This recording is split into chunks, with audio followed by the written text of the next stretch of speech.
to another episode of the Football Analytics Show. My name is Ed Fang, your host.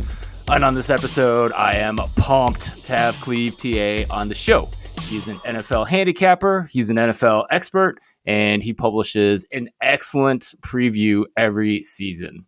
TA, welcome to the show.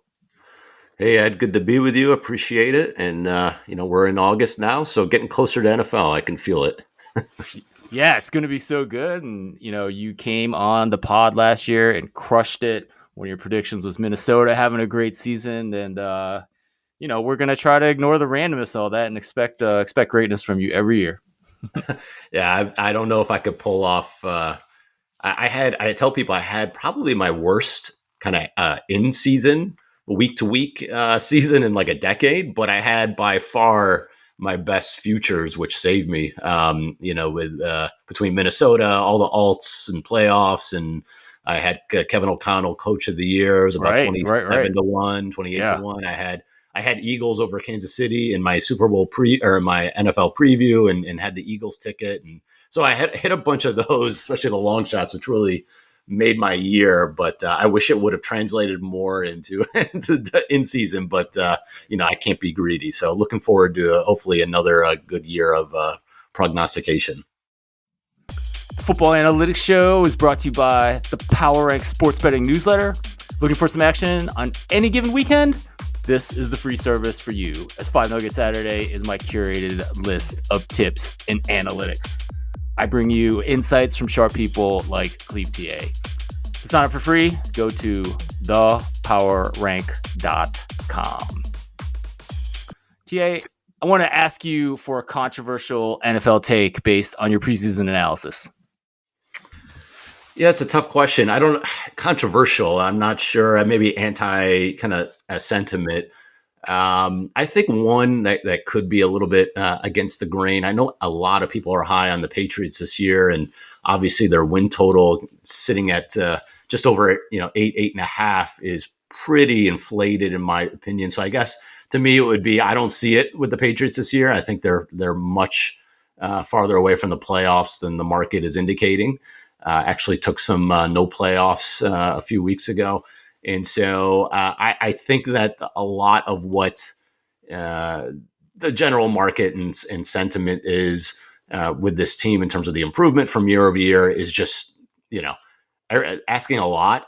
When you look at, and I talk about in my preview, when you look at the win total, every bit of positive news and positive expectation is already baked into this number. It's got to be the most inflated win total, I think, in my 25 plus year database that I have. I went back and looked, I could not find another example of another team that had such an increase in both win total versus wins last year and win total versus win total last year, meaning it's one thing to have a key player like a quarterback go down early and have a poor season and that quarterback come back and your win total is, much higher than the final record of a season ago. That happens a lot. This is just a case of, expectations just completely over its skis. I think the offensive line, while a disaster last year, will be maybe not horrendous, but it's still pretty bad. I don't know if the changes they made are really needle moving from that perspective. I think Mike Vrabel, excellent coach, but he is a guy who it doesn't make always from a kind of a play strategy standpoint. Still is very conservative with the ball, runs a lot, and probably runs too much, punts a lot. So there are some headwinds there. And then Drake May, I know the expectations are he's going to make that second year leap. We don't typically see that all the time. I think that's something that, we assumed last year from CJ Stroud, and he had a much worse season than everyone even can consider. So I don't think there's that straight line, not every second year quarterback, just the trajectory goes up. And he was fine last year. He wasn't, I wouldn't say, he had his moments, but he certainly took way too many sacks. He, he was under duress a lot, but it wasn't as if he lit the world on fire. He was okay. Even with a clean pocket, he was kind of underwhelming. So, I'm not convinced that he's this automatic top 12, top 16 quarterback in the league. And so, with an inflated win total, you need everything to go your way, even if it's an easier schedule. That they still don't have enough weapons on the outside. I'm not a buyer of Stephon Diggs really impacting down the field that much, and he's already, he's coming off an ACL anyway. So, long story short, I do think that I'm way lower on the Patriots this year versus the rest of the market. I would tend to agree with that. I think Drake May, he was NFL average as a rookie with a very poor receiving core. So I think he should be given credit for that. When I look at passing success rate numbers, but the defense was awful. They didn't really get much better. I'm not sure that May has the weapons. Like I'm not exactly sure Stephon Diggs is going to get back to where he was a couple seasons ago when he was a pretty hot commodity at the wide receiver position. So I would definitely tend to agree with you. Do you think why do you think this is 8.5? 8.5 wins? I mean, I think it's a combination of the schedule, the likely schedule. I have them as one of the 3 or 4 easiest schedules in the NFL. So that clearly is one part of it. And I just think the uplift from going from Gerard Mayo to Mike Vrabel, the expectations for Drake May. And then obviously once you spend a lot of money in free agency like they did, especially on defense with guys like Harold Landry and Carlton Davis and Milton Williams, like there's just everything is baked into this number. And I think it got pushed up. I don't know what it opened specifically, but I do know that there was a lot of push towards the over when it first came out. So I do think that, a lot of the kind of the expectations of all the good news has super inflated this number. I would have said the same about the Bears, but I think that's starting to get a little bit of negative sentiment in the market with some of these training camp clips. So that's just, you get these teams that get a lot of heat on the positive side and a lot of attention. And, sometimes it gets overheated, but I think it just has gone too far. Yep, absolutely. I do like the addition of Milton Williams, who was great in the Super Bowl, and Christian Barmore has been a stud and didn't really play much last year. But 8.5 seems pretty high. Would you go under on that? I would. I actually think missed the playoffs is a better bet. I think that it's not. Again, anything could happen, but to me, from a win standpoint, I just think that the competition is much tougher in the AFC. So even if they can win 9 games and not make the playoffs, so I know that number's moved a little bit. I think that anything kind of in the call it minus 150 or better range, is priced correctly. So I think that was at like 135, 130. Few weeks ago, so that number has moved a little bit, but I just think that if they get to 8, if they get to 9, you'd still miss the playoffs. Even 10, like there's outside chance you can miss the playoffs. So I think that might be a better way to play it. It's just miss playoffs. Excellent. TA, every year for the last couple of years, you've published a preview. It's out again this year. I actually had it printed out. I used printme1.com. And so I have it in paper, which I really like because I can just check off every team as I go through them as I'm reading it. Tell us a little bit more about the preview and what you do to put it together. And it seems like you have a team working on it now. Yeah, it's been I've been doing every, I think 4th or 5th edition. I lose track, but it's for free, which most people are amazed and ask me why. And I just say, because it's always been like that. And I just, I can do it. This is not my full-time career. And so I had the ability to put it together. And, as long as my wife lets me continue to do that in my spare time in the off season, but it also helps me personally with my, betting and especially my futures. I talked about how well I did last season. It is really because I have to grind out all 32. I'm forced to, go through each team and, take a look at what happened last year, kind of look under the hood. We know what the final records were, but what actually occurred, and was there anything, are some of the data points stable from year to year, or were there some outliers that I don't think can continue from one year to the next? And then obviously, what did these teams do in the offseason to get to this point? So it really helps me focus. And so I've been doing it for a number of years. I do have a team, small team, guys that work, a couple hours a week during the season. I have one guy who's essentially done a nice job on the graphics and really puts all the kind of the pretty colors together and the visuals, which helps me out a lot. And then, I have another analyst who has helped me with some of the awards categories and looking back at history in terms of what we've seen in the past from a profile of some of these winners. But generally, I write every team preview is all me. I put it all together myself, and I do all 32 plus a lot of the Q&A answers and a lot of the awards market answers. So it's about 2 months of work.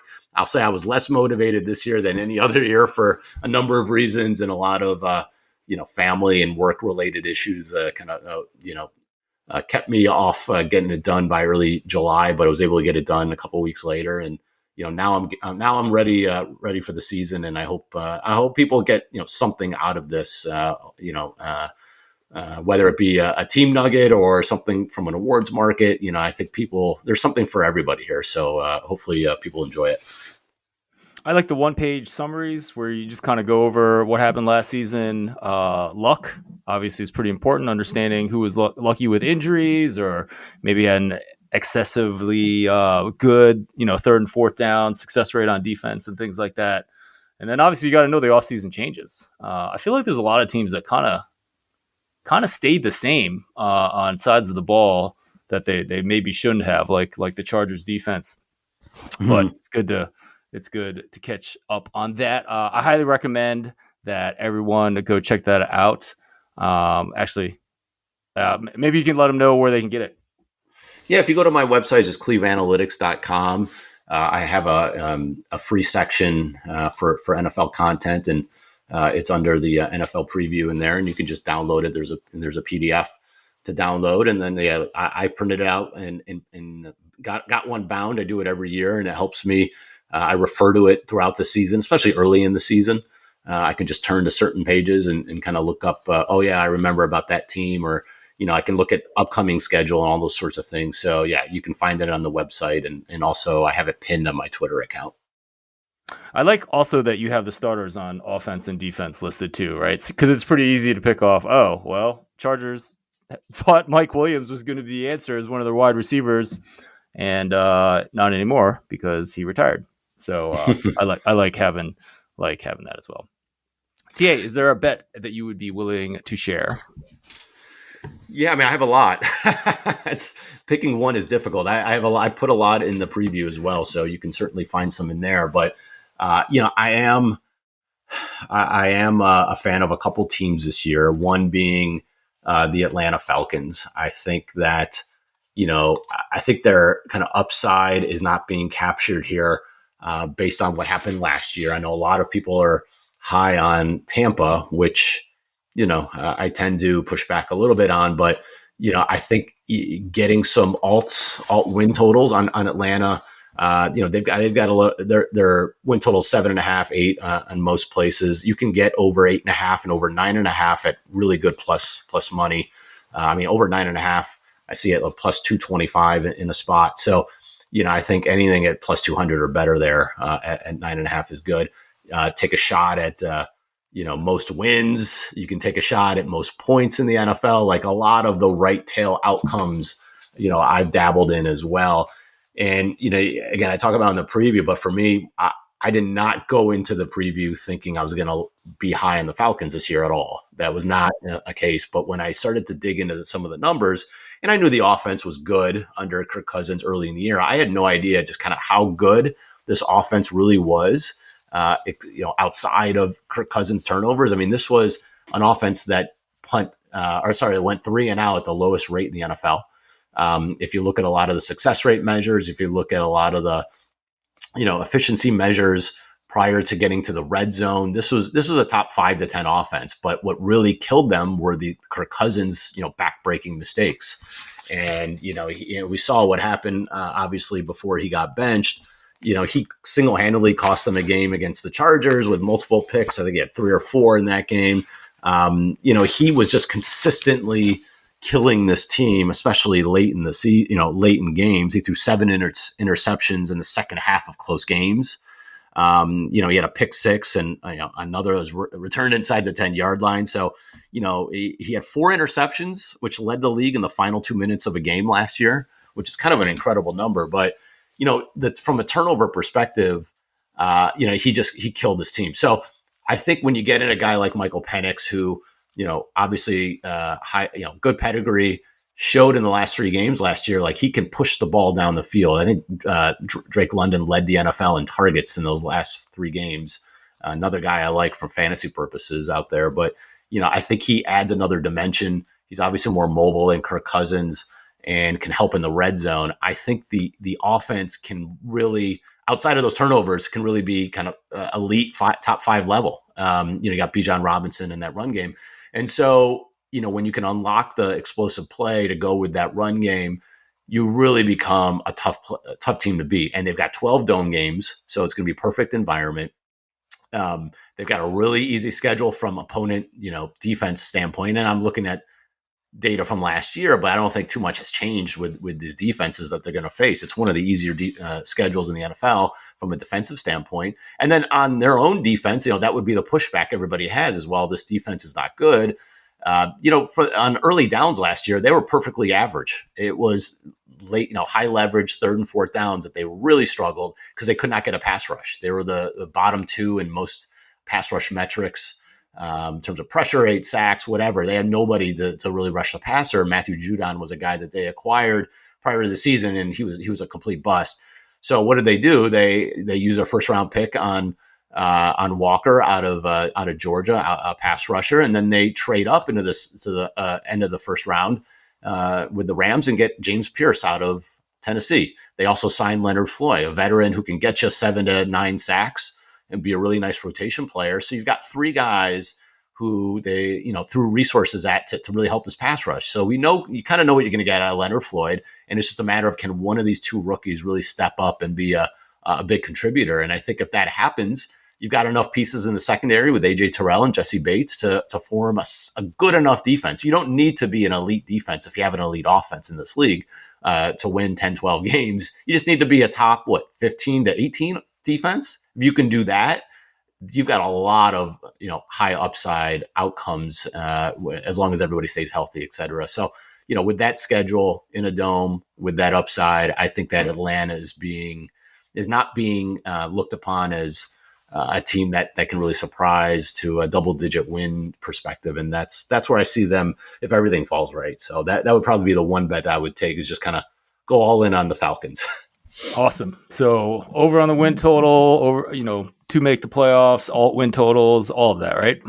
Yeah, to me, that's how I played Minnesota last year, and maybe I'm my near-term bias, but when I planted my flag on Minnesota having that right tail outcome. If Sam Darnold could just be who I think he could be with that pedigree and that coaching, same kind of thing. You've got a lot of weapons here.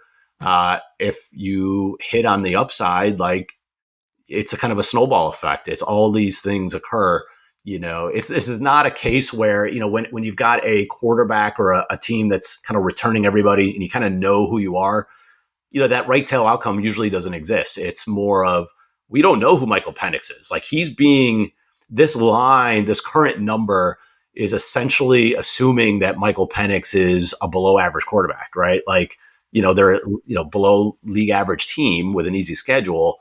He's not being looked upon as a guy who could be a top 10, 12 quarterback this year, which he certainly has the upside to be.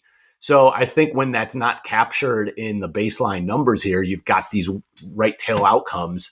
And if I'm right, I think I'm going to be really right, and all these things will occur. So, I kind of load up on the win totals and the alts, and then, sprinkle in, a Michael Penix 50 to 1 to win MVP, a Drake London to lead the league in receiving touchdowns, and offensive player of the year at offensive player of the year 40 to 1, 50 to 1.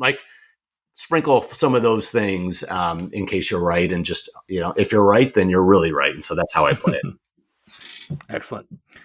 TA, I mentioned how you go through and do all the offseason changes.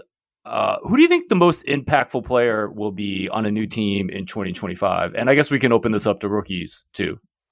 Yeah, I was going to say, if you open up to rookies, it changes the my answer, and it's always going to be a quarterback. It just is. So I'm going to say Cam Ward, and I sight unseen, Cam Ward is going to make the biggest difference because Will Levis was the worst quarterback in the NFL last year, which is incredible considering Deshaun.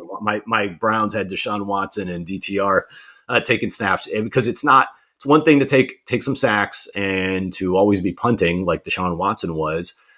He didn't turn the ball over, not like Will Levis did. I mean, Will Levis gave points to the other team. It was incredible, just how bad he was and how often he just handed teams points. I mean, the defense had no chance. And so, I talk about it in the preview. I run through some of the numbers.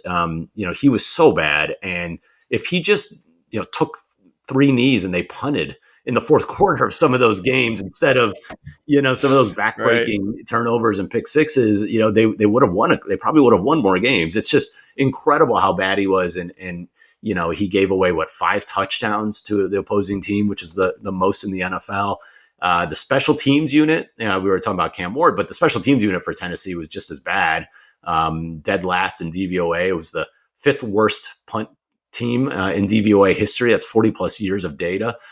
So I think having a quarterback who, even if we don't know what he's going to be, automatically makes his team much better. I mean, if he's the 23rd ranked quarterback by EPA, it's a significant improvement to where we saw Will Levis last year. And so I think he's just going to make. And if he's decent, if he's actually, I'm not saying Jaden Daniels good or CJ Stroud good from 2 years ago. If he's just Bo Nix good from last year, this team's going to win probably 4 or more games just because they've got a decent defense and they've got an easy schedule. So I think it's Cam Ward, and it's not even close, to be honest. Will Levis, 365 days ago, was seen as the answer for Tennessee. In his rookie year, he came in at the end of the season, played pretty well, avoided turnovers, but some of my analysis said that was luck. And, my analysis was really off last year. I thought he would be closer to, he had a terrible interception rate. But at least I got the direction right that Will Levis wouldn't be good. And then, it just, this guy, Levis was listed as the backup, and now he's hurt and going to miss the season. So it's a pretty dramatic fall in a single year for the quarterback. Who knows if he ever gets back in the league, right? Well, it's one of those things where I think Tennessee wasn't sure he was the guy last year, but they said, look, if he's not, then we should get a high enough pick to start over. And if he shows signs, then, and they surrounded him. Look, they hired Brian, they hired Callahan, who, brought a wide open spread offense, 3 receivers. They signed Calvin Ridley. They drafted J.C. Latham on the offensive line. They signed Tony Pollard. They drafted Tajay Spears. They gave him everything that he needed to at least be a decent quarterback, and just didn't show it. So at least they found their answer, and he failed miserably, and they were able to get Cam Ward. So I guess for them it worked out. So I wasn't a believer, but yeah, I guess it's if you're not sure, give it a shot, and if it fails, then you can start over, which they did. What NFL team most intrigues you this season? I think just based on the circumstances, it's the 49ers.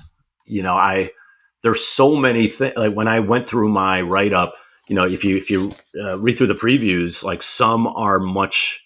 I have many more words than other teams, and San Francisco is one that I had to cut out, because when you look at things like the luck factors and you look at turnovers and injuries and all these sorts of things and schedule, everything that could go wrong last year for them did, between leading the league in most adjusted games lost from injury perspective.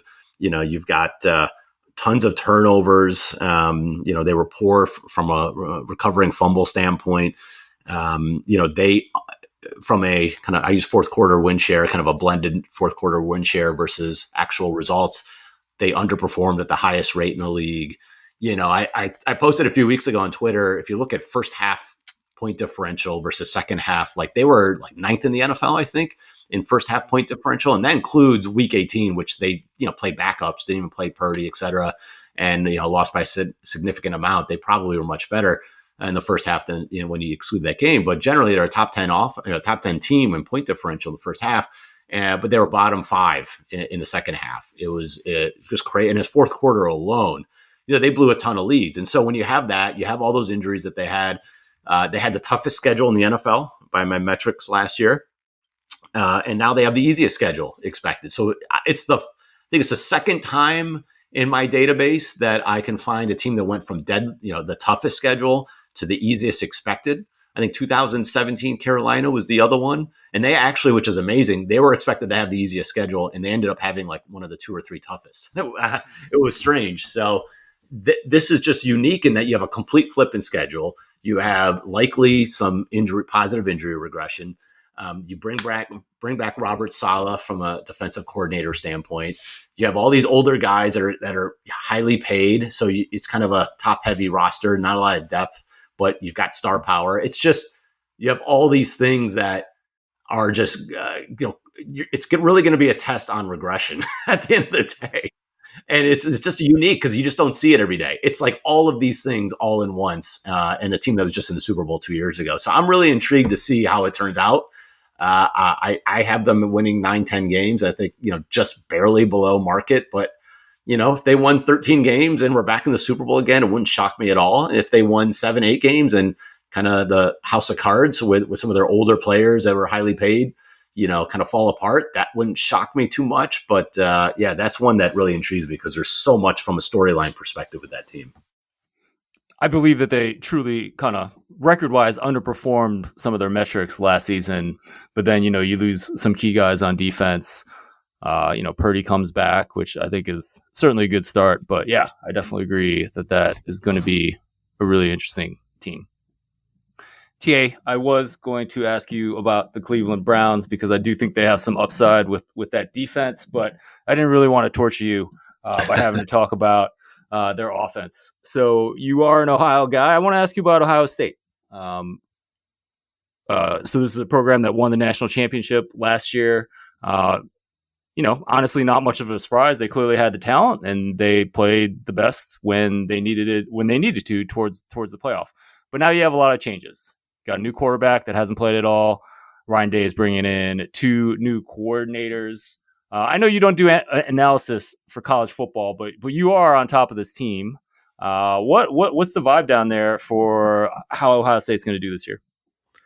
Yeah, it's really interesting, and I just think it's so hard to predict in the NIL season. I give a lot of kudos to those that do all the work, because this is not like years past. 10 years ago, where it's like how many returning starters do you have? You kind of know these teams. I mean, with all these transfers and it's just impossible to know. And now you have Ohio State with 2 new coordinators, Brian Hartline, who has been there for a while, is a great recruiter. Not sure how great of a coach he'll be. From the offensive side of the ball, you lose Chip Kelly, and then defensively, I mean, Matt Patricia was a really odd addition. I'm not sure why they went that route. But we typically see these NFL guys, if they go to college, from a coordinator standpoint, they ended up doing pretty well. So, we'll see. He's got both sides of the ball, have plenty of talent. You've got Julian Sayin, who I'm not really worried about. From all accounts, last year he was performing great in practice. And then in the spring game, during spring practice, he looked really good. So, as a former top recruit out of Alabama, I'm not really worried about the quarterback position. I think they'll be just fine.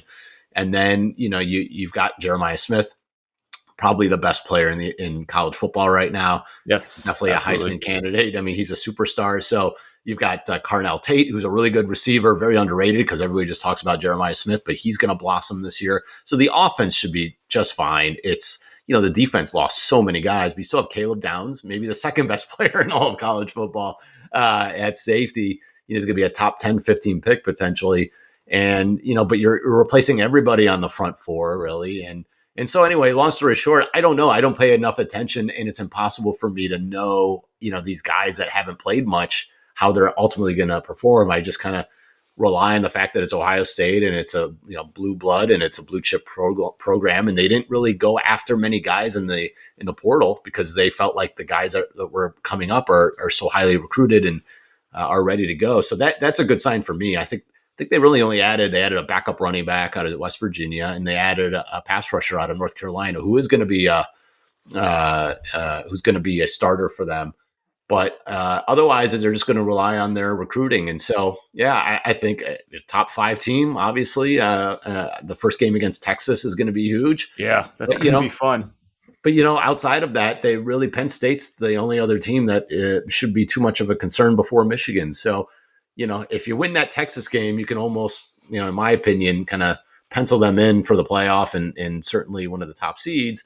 If you lose that Texas game, you still have some outs. You could probably lose 2 games as long as you kind of handle your business elsewhere. So I think that it's one of those things where they'll be really good. I think the offense will be better than the defense, but this is still a really good team. And so, I'm looking forward to the season and really interested to see what Julian Sand has for this offense. But that's probably the best I can give you. I just don't know enough about the rest of the roster that's going to be coming up because I don't think anybody does, to be honest. Clevta, thank you so much for your time. I highly recommend everyone check out your free preview on the site. Please let everyone know where they can get that. And please talk a little bit about your paid service as well. Yeah, you can find it on my, again, I've got it pinned on my Twitter account. And then also it's at Clevta and then at cleveanalytics.com in the free NFL section. There's a download in the content. There's a content page there. Yeah, I mean, my paid section is really if you like what you saw from my preview in terms of the kind of the in-depth analysis. It's kind of how I run the paid content. I have a season-long subscription. I write up games and matchups that I think I have some good angles on, whether it be sides, totals, or player props. I have DFS section. I have a season-long fantasy rankings. Also have for survivor players and pool players out there, ATS pick and pool players. I've got analysis there. We've got a survivor tool, which is pretty cool. That is kind of an optimizer that you can take your type of pool, your size of pool, and the different rules that you have in your pool, and come up with the most optimal kind of path based on win probability. And you can make some kind of do some trial and error of teams that you might use, et cetera. So, it's an interesting feature for those that want to use it as another piece of the puzzle when it comes to Survivor. So all those things on the site as kind of a season long package. And you can find that when you go to the subscription site. So appreciate the time, Ed. Thanks again. You've been listening to the Football Analytics Show. My name is Ed Fang, your host. Really hope you enjoyed this episode as much as I did. Just a reminder, you can grab my free sports betting newsletter. Get that at thepowerrank.com.